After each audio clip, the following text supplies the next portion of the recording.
언제부턴가 이맘때가 되면 제 마음과 생각이 많이 불편해집니다. 분명 이 성탄절이라는 크리스마스라는 절기는 우리를 위해서 이 땅에 오신 예수님에게 감사하는 그런 때입니다. 그리고 예수님으로 인해서 구원받은 우리가 서로 축하하며 기뻐하는 날이기도 합니다. 그래서 서로 선물을 주고받으며 함께 기뻐하는 날이 우리 성탄절입니다. 예수님의 생일, 성탄절은 예수님의 생일입니다. 예수님의 생일에는 예수님과 함께하는 많은 사람들이 함께 모여 축하하고 기뻐하는 잔치 자리입니다. 그런데 이런 잔치에 대한 기쁨이 점점 사라져감을 느낍니다. 성탄절에 무슨 특별한 의미를 찾아간다는 것이 어렵게 되었습니다. 왜 그렇게 되었을까? 1살, 2살 나이를 먹게 되니까 우리 삶에 변화가 오기 시작하고요. 또 심각한 일이 발생해도 그럴 수 있다. 아주 좋은 일이 생겨도 그럴 수 있지. 좋고 안 좋고 이 좋고 안 좋고의 감정의 차이가 그닥 크게 나지 않습니다. 생일이나 혹은 기념일 같은 것들도 마찬가지입니다. 저만 그런가요? 제가 좀 무디어서 그런지는 모르겠지만 생일이라고 해서 별반 다른 날과 다를 것이 없습니다. 그저 지금까지 지켜주시고 인도해 주신 하나님에게 감사할 뿐입니다. 누군가 축하를 전하고 누군가 축하 메시지를 전하면 어떨 땐 좀 민망하기도 합니다. 어떻게 보면 제가 이 삶에 대한 순수함을 잃어버렸기 때문은 아닌가 생각이 들기도 합니다. 내 삶의 기쁨을 어디에서 찾아야 할까요? 여러분들은 무엇을 할 때 제일 기쁘고 즐겁습니까? 기쁘고 즐거운 일이 많이 있기는 한가요? 사랑하는 남편과 아내가 건강하면 그것으로 족하며 살고 있지는 않습니까? 자녀들이 잘 살고 있는 모습을 보면 그것이 큰 기쁨이 되기도 합니다. 조금 이제 손주들을 보는 그런 나이가 되면 손주들을 볼 수 있다는 기쁨이 더 큰 기쁨이고 즐거움이 되겠지요. 나이가 조금 있는 분들은 가족의 행복과 기쁨이 내 기쁨이라고 여기면서 살아갑니다. 좀 젊은 사람들은 내가 성취해야 될 목표가 많이 있으니까 조금 더 다른 삶의 목표를 가지고 그 목표를 이루어가는 성취감, 이런 것들을 가지는 그런 기쁨이 더 클 것이라 생각을 합니다.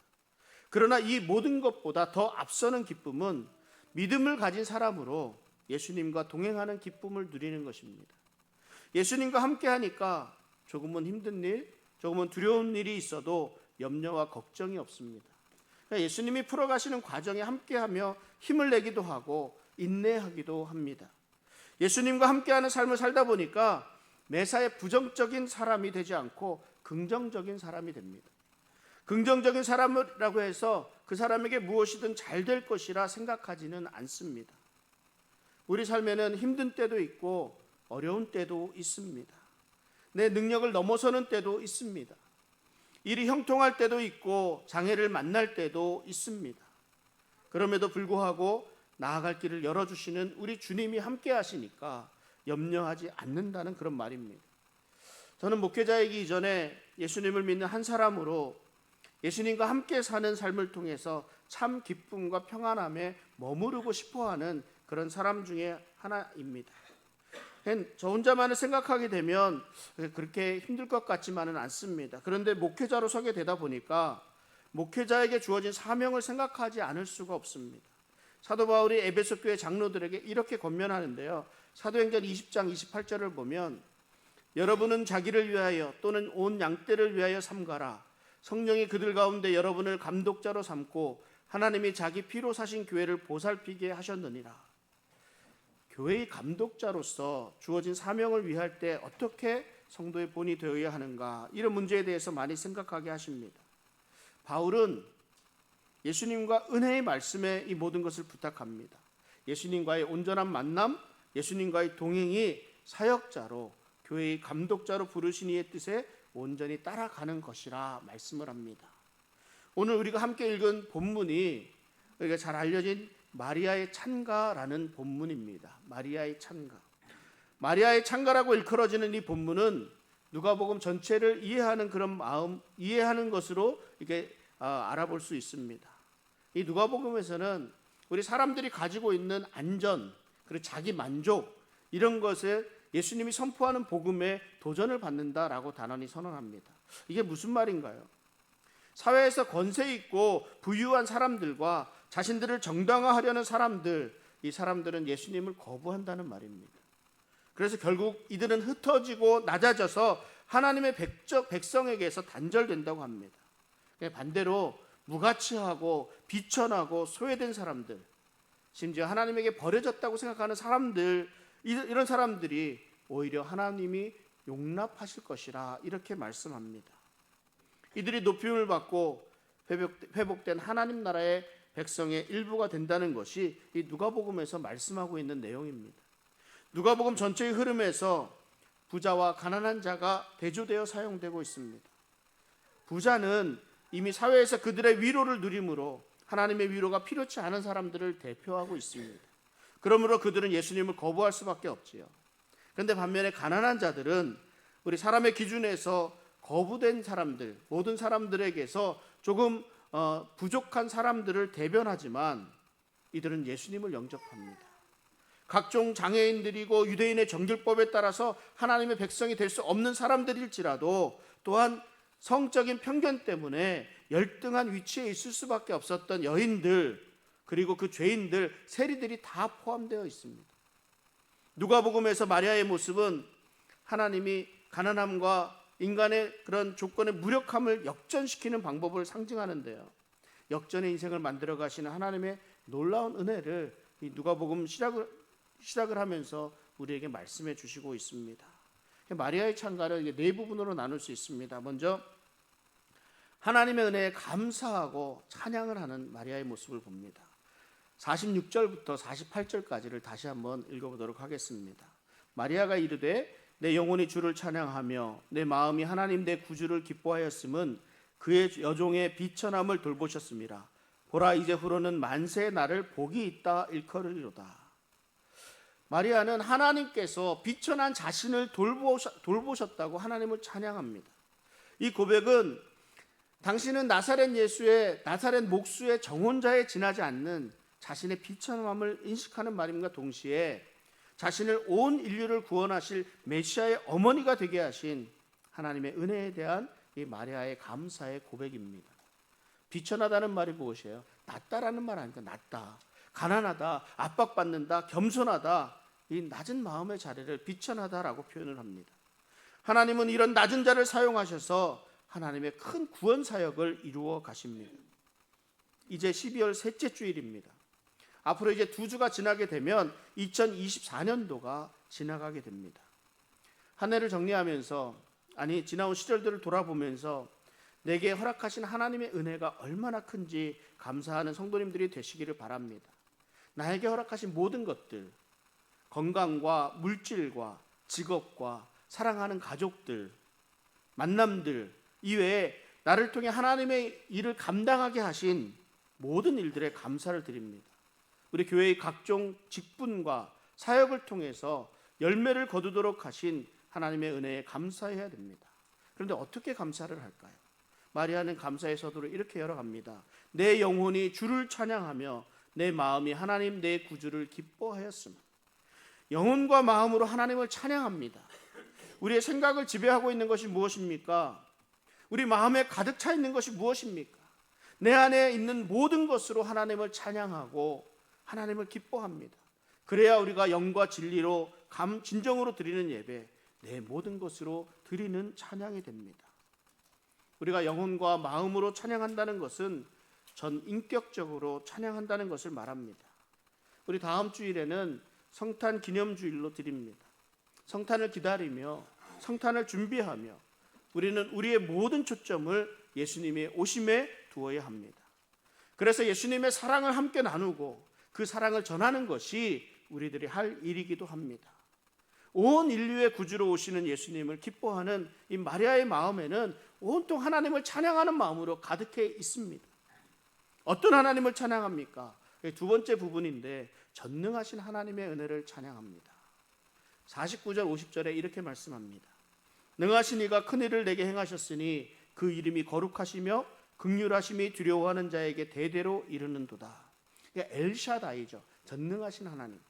전능하신 하나님은 모든 사람이 그 앞에 굴복할 수밖에 없고 거역할 수 없는 절대적인 힘을 가진 하나님을 말씀하고 있습니다. 그 하나님이 어떤 하나님이에요? 동정녀 마리아를 잉태케 하신 하나님의 놀라운 하나님의 능력을 또 가리키고 있습니다.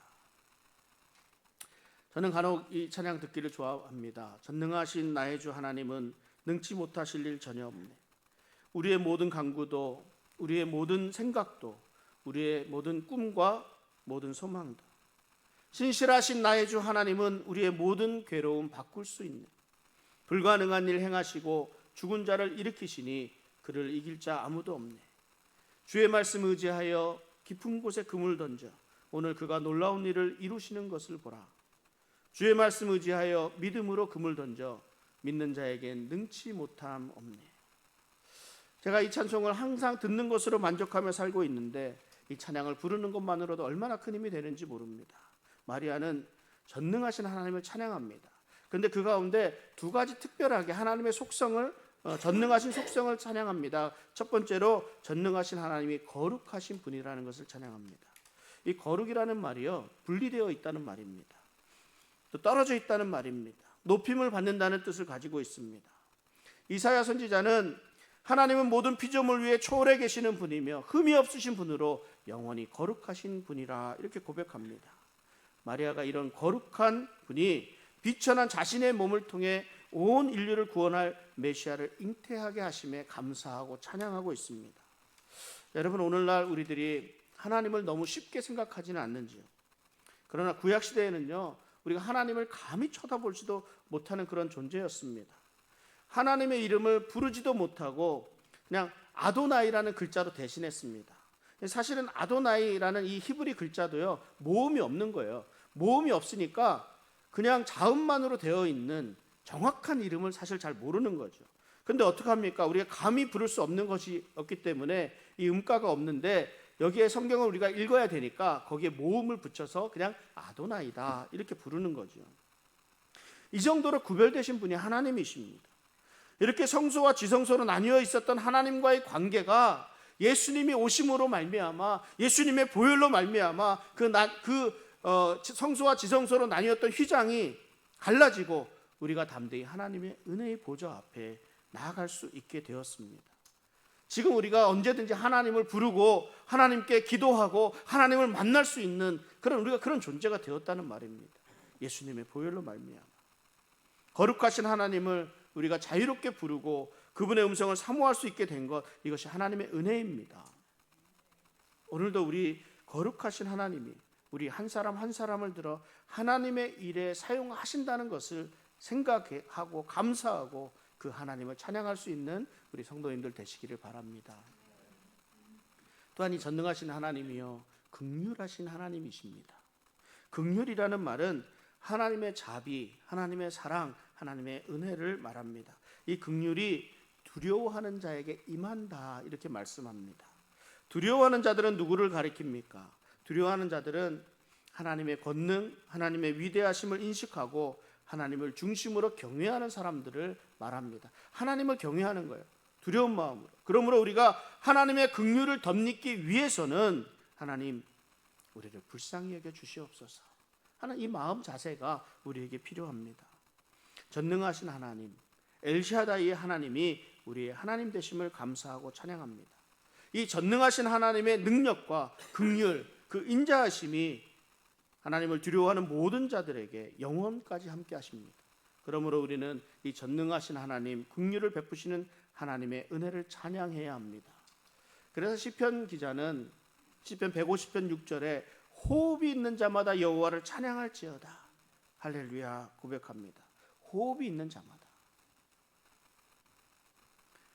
마리아는 그리고 하나님의 공평하신 주권을 찬양합니다. 누가복음 1장 51절부터 53절까지 이렇게 말씀합니다.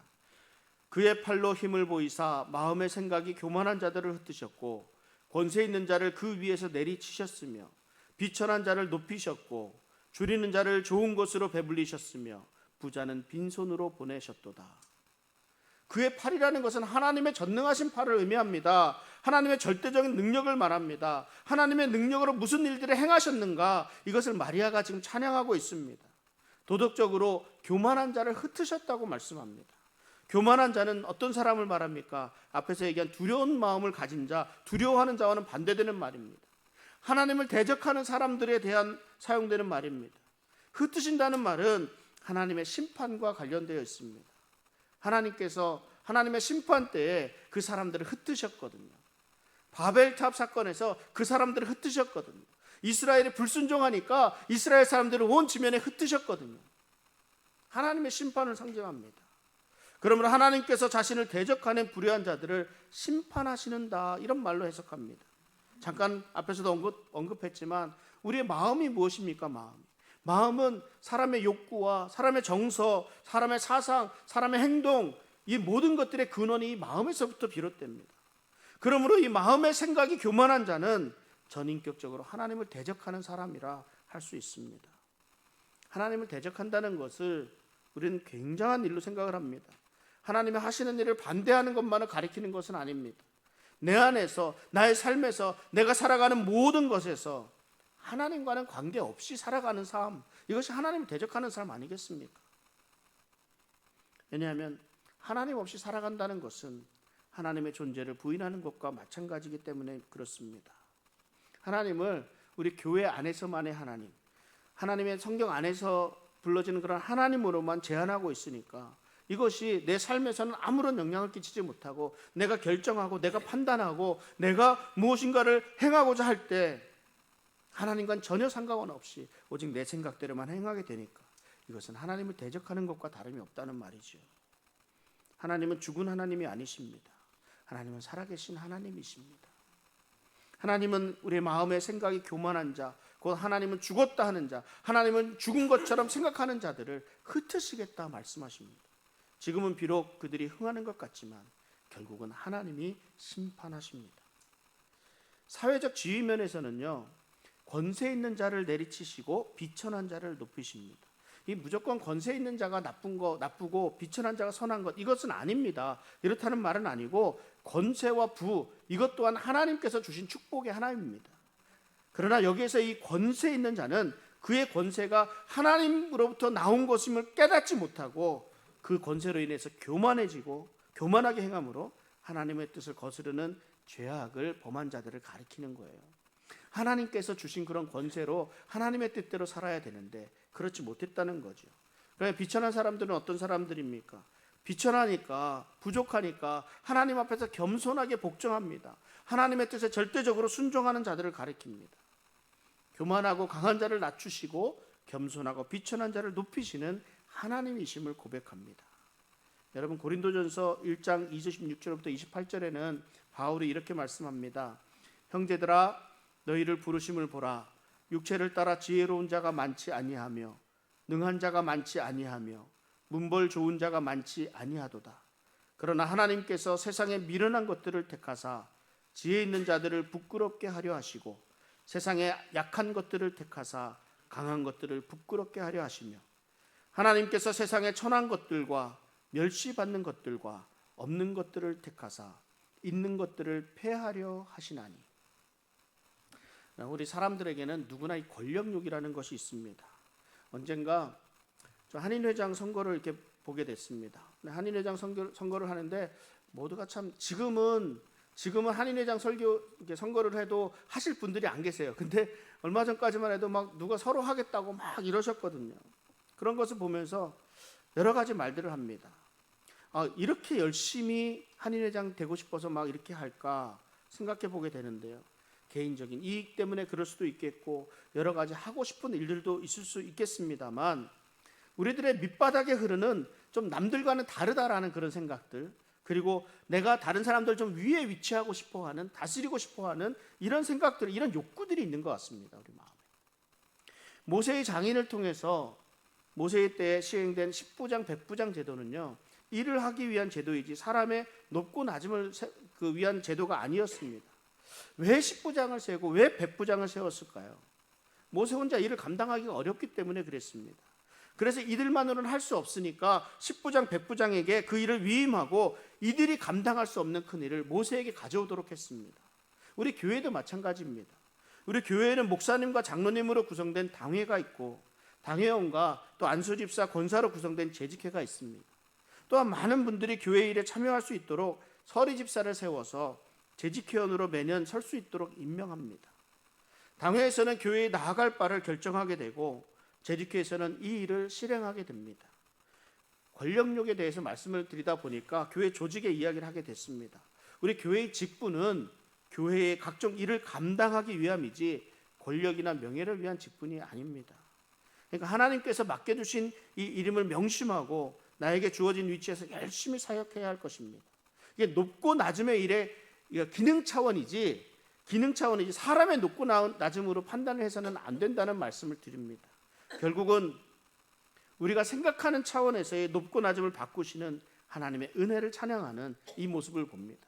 우리가 세상에서는 세상에 가진 권력과 높은 위치가 잘 되는 것이고 하나님의 원하시는 것이라 할 수 있지만 하나님께서 이것을 다 바꾸셔서 낮은 위치에서 겸손한 마음으로 하나님의 말씀에 순종하는 자들을 높이신다고 지금 찬양합니다.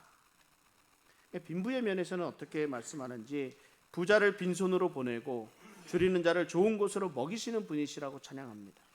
하나님의 공의는 하나님의 은혜를 깨닫지 못하고 스스로 높아져서 자신의 의와 자랑에 빠져버린 이 부자들에 대해서 책망하고 징계하십니다. 그렇지만 마음이 가난하고 물질이 없어서 가난해서 하나님을 갈망하고 사모하는 그의 백성들에게는 한없는 은혜를 베풀어 주십니다. 우리의 잘되고 못되고의 기준을 가만히 보면 우리는 부의 그 기준을 두고 있는 경우가 많습니다. 부자로 살고 있으니까 잘 살고 있다고 생각하는 것이 일반적인 생각입니다. 그러나 이 또한 하나님이 주신 재물이므로 하나님의 선한 일에 사용하도록 해야 합니다. 자신의 힘으로 모아진 재물이라고 착각하고 그 재물을 중심으로 살아가는 교만한 자를 결국은 빈손으로 보내신다고 말씀하는 겁니다. 반면 가진 것이 없기 때문에 목마른 자들에 대한 보상을 말씀하십니다. 좋은 것으로 배불리 먹이신다 이렇게 말씀합니다. 이런 하나님을 마리아가 찬양하고 있습니다. 이 마리아의 찬양의 고백을 보면 모두 과거형으로 되어 있습니다. 과거형. 전능하신 하나님께서 큰 일을 행하셨고 교만한 자를 흩으셨고 비천한 자를 높여주셨고 부자는 공수로 보냈다 이렇게 고백합니다. 이스라엘에 행하신 하나님의 공의로운 심판이 이제는 예수님을 통해서 이루어질 것을 말씀하고 있는 겁니다. 그러면서 예수님은 자신의 사역을 어떻게 설명하셨습니까? 누가복음 4장 18절 19절에 주의 성령이 내게 임하셨으니 이는 가난한 자에게 복음을 전하게 하시려고 내게 기름을 부으시고 나를 보내사 포로된 자에게 자유를 눈먼 자에게 다시 보게 함을 전파하며 눌린 자를 자유롭게 하고 주의 은혜의 해를 전파하게 하려 하심이라 하였더라. 공평하신 하나님은 지금 우리의 눈에 불공평하게 보이는 모든 것들을 하나님의 공의로 심판하실 것입니다. 그리고 가난한 자, 억눌린 자, 소외된 자들에게 참 기쁨과 평안을 주실 것입니다. 우리는 예수 그리스도의 사랑으로 더불어 우리의 할 일을 분명히 되새겨야 합니다. 가난한 자, 소외된 자, 이런 자들을 위한 우리의 할 일이 많이 있다는 것을 생각할 수 있기를 바랍니다. 마지막으로 마리아는 하나님의 신실하심과 사랑을 찬양합니다. 54절 55절 말씀 다시 보겠습니다. 그 종 이스라엘을 도우사 긍휼히 여기시고 기억하시되 우리 조상에게 말씀하신 것과 같이 아브라함과 그 자손에게 영원히 하시리로다 하니라. 이 마리아는 아브라함과 이스라엘과 아브라함의 자손들에게 약속하신 언약을 반드시 지키시는 신실하신 하나님을 찬양합니다. 여기서 말하고 있는 이스라엘과 아브라함과의 자손들은 혈통적으로 유대인만을 가리키는 것은 아닙니다. 예수님을 그리스도로, 예수님을 나의 구주로 영접하고 하나님의 자녀가 된 하나님의 언약 공동체 안에 들어간 모든 성도를 가리키고 있습니다. 이스라엘 백성들은 말라기 선지자 이후에 400년 동안 하나님의 음성을 듣지 못했습니다. 400년 동안 그들은 하나님께서 자기들을 기억하지 않으시고 버림받았다, 당신들은 버림받았다라고 생각하고 있었습니다. 그러나 하나님께서는 결코 침묵하지 않으셨습니다. 오히려 예수 그리스도의 오심과 복음 선포를 위한 길을 준비하고 계셨습니다. 예수님께서 이 땅에 오심으로 신실하신 하나님, 약속을 변치 않으신 하나님을 확증하셨습니다. 하나님의 언약은 예수님을 믿는 모든 사람들의 마음속에 이루어 주셨습니다. 한 해를 정리하는 시기입니다. 그리고 성탄을 기념하고 예수님의 사랑을 다시 한번 되새기는 기간이기도 합니다. 하나님께서 우리 한 사람 한 사람에게, 우리 가정에게, 우리 교회에게 주신 약속의 말씀들이 있습니다. 신실하신 하나님은 우리가 잠자고 있는 시간에도, 우리가 미처 당신을 생각하지 못하고 있을 때에도 그 약속의 말씀을 우리 안에서 이루어 가지고 가고 계십니다. 그리고 우리의 길을 열어 가십니다. 2000년 전에 마리아는 하나님의 전능하심과 긍휼하심, 인자하심, 신실하심을 찬양했습니다. 예수 그리스도의 오심을 기뻐했습니다. 오늘날 우리는 공의의 심판주로, 사랑의 구주로 다시 오실 우리 주님을 기다리고 있습니다. 초대교회 성도들은 마라나타, 아멘, 주 예수여 오시옵소서 하고 다시 오실 예수님을 기다렸습니다. 오늘날 우리는 언제 주님 다시 오실는지 알 수가 없습니다. 그러나 소망 없는 이 세상을 회복시키시고 새롭게 하실 예수님의 다시 오심을 소망하며 살아가는 성도님들 되시기를 바랍니다. 내 안에서 살아계신 하나님을 찬양합니다. 전능하신 하나님, 거룩하신 하나님, 신실하신 하나님을 찬양합니다. 이 시간 우리 함께 기도합니다.